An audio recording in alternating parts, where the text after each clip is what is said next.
had to, you can remain seated, that's fine, you don't need to stand up. I know when you stepped out to take care of your medical issue, Ms. Hilton was gonna say that there was an offer extended to your client, so she has not put that on the record for purposes of posterities, but she's ready to do that this time, okay? We're ready, Michael. All right.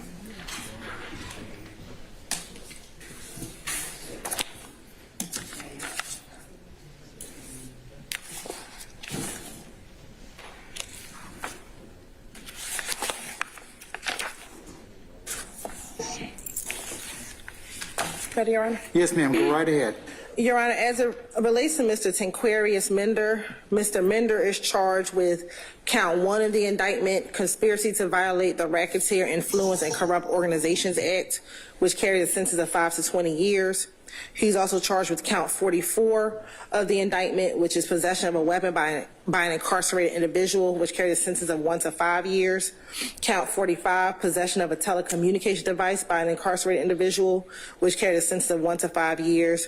And last, count 46, which is participation in criminal street gang activity, which carries a sentence of 5 to 20 years.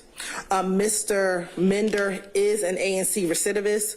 The state did file a recidivist notice on December 9th of this year. If Mr. Mender was found guilty of all the counts in the indictment, he'd be looking at a maximum exposure of 50 years to serve in prison.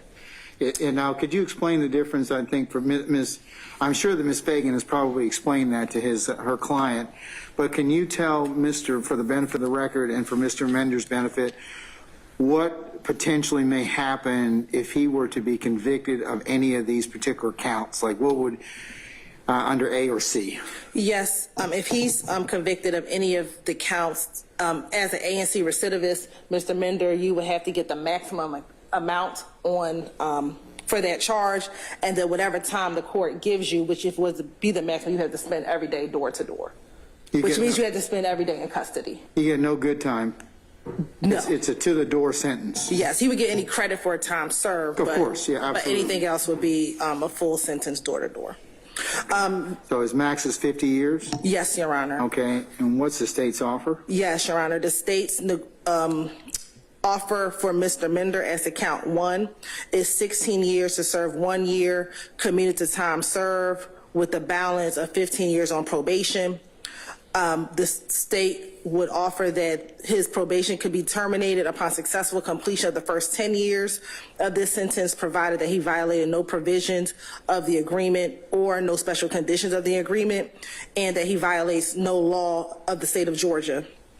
As to count 44, the state's recommendation is 5 years to serve 1 year, commuted to time served, with a balance to be served on probation, concurrent with count 1. As to count 45, it would be 5 years to serve 1 year, commuted to time served in confinement, commuted to time served, followed by 4 years on probation, concurrent with counts 1 and 44. And count 46 would be 16 years to serve 1 year, commuted to time served, followed by 15 years on probation, concurrent with count 1, 44, and 45. Would be the offer. Mr. Mender also is currently on another indictment, 21 SC 178250. And this case, as a part of the agreement, would run concurrent with that case whenever he resolved that other case, Your Honor. Is that before me or before another division? It is in this division currently, Your Honor. And that's being handled by ADA Lauren Jansen with the state.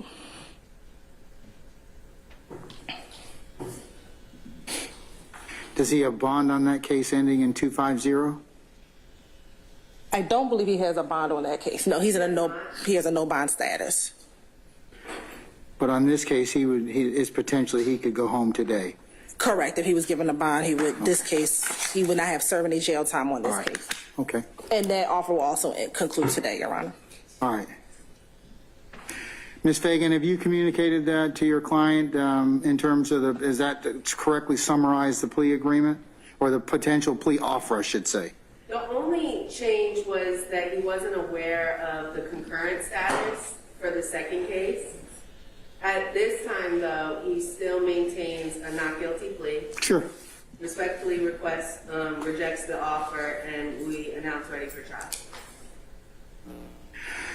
Okay, Mr. Mender, I'll tell you and I'll tell Mr. Beebe and Mr. Stevens the same thing, okay?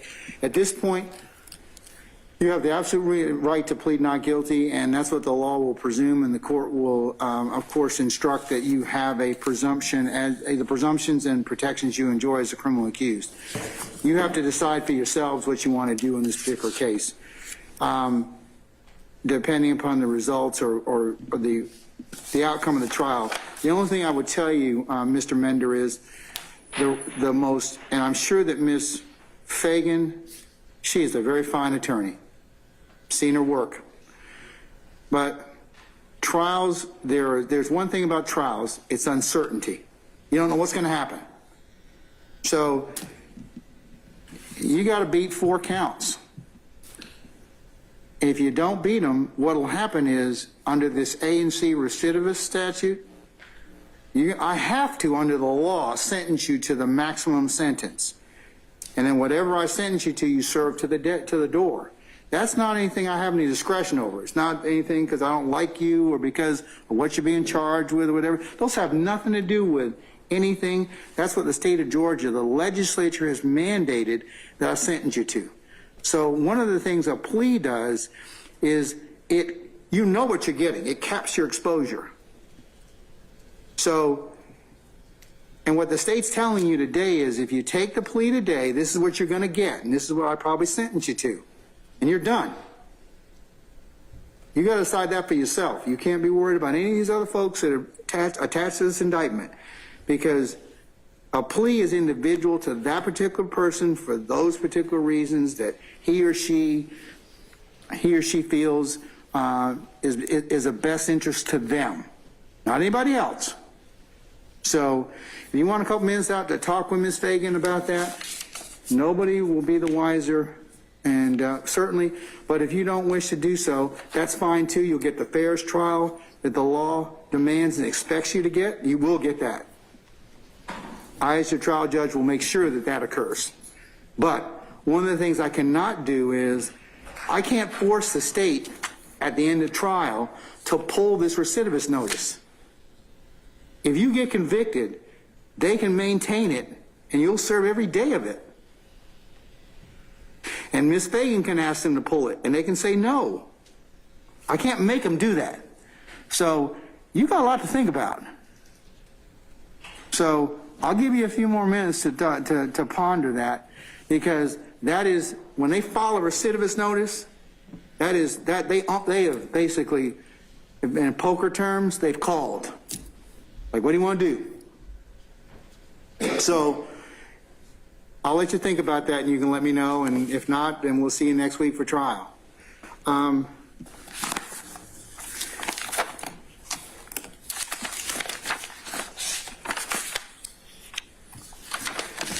Mr. Beebe, where are you? Here you are. Because we're in a similar situation, we would reject the state's offer as provided on record, Your Honor. However, Mr. Beebe would ask the court if the court would hear a non-negotiated plea as to the indictment. I would. If that's the case, Judge, Mr. Beebe would then ask if he does not agree with Your Honor's sentence, would the court allow him to withdraw the plea and proceed to trial? I need to think about that for just a second, okay? Understood. Just give me a minute, okay? But yes, that's more than fine. Mr. Beebe, you got the same kind of same discussion I had with Mr. With Mr. Mender applies to you, but let me just get back with you in just a second, okay? Mr. Stevens, where are you? Okay, madam, are you still talking with your client? Yes, Your Honor, I'm actually still exchanging text messages with the state. Okay, I'm going to take a couple of minutes out and let you all continue to chat. I'm going to just take a recess, and I'll come back in just a minute, okay? Thank you, Your Honor. Okay, you're very welcome. All right.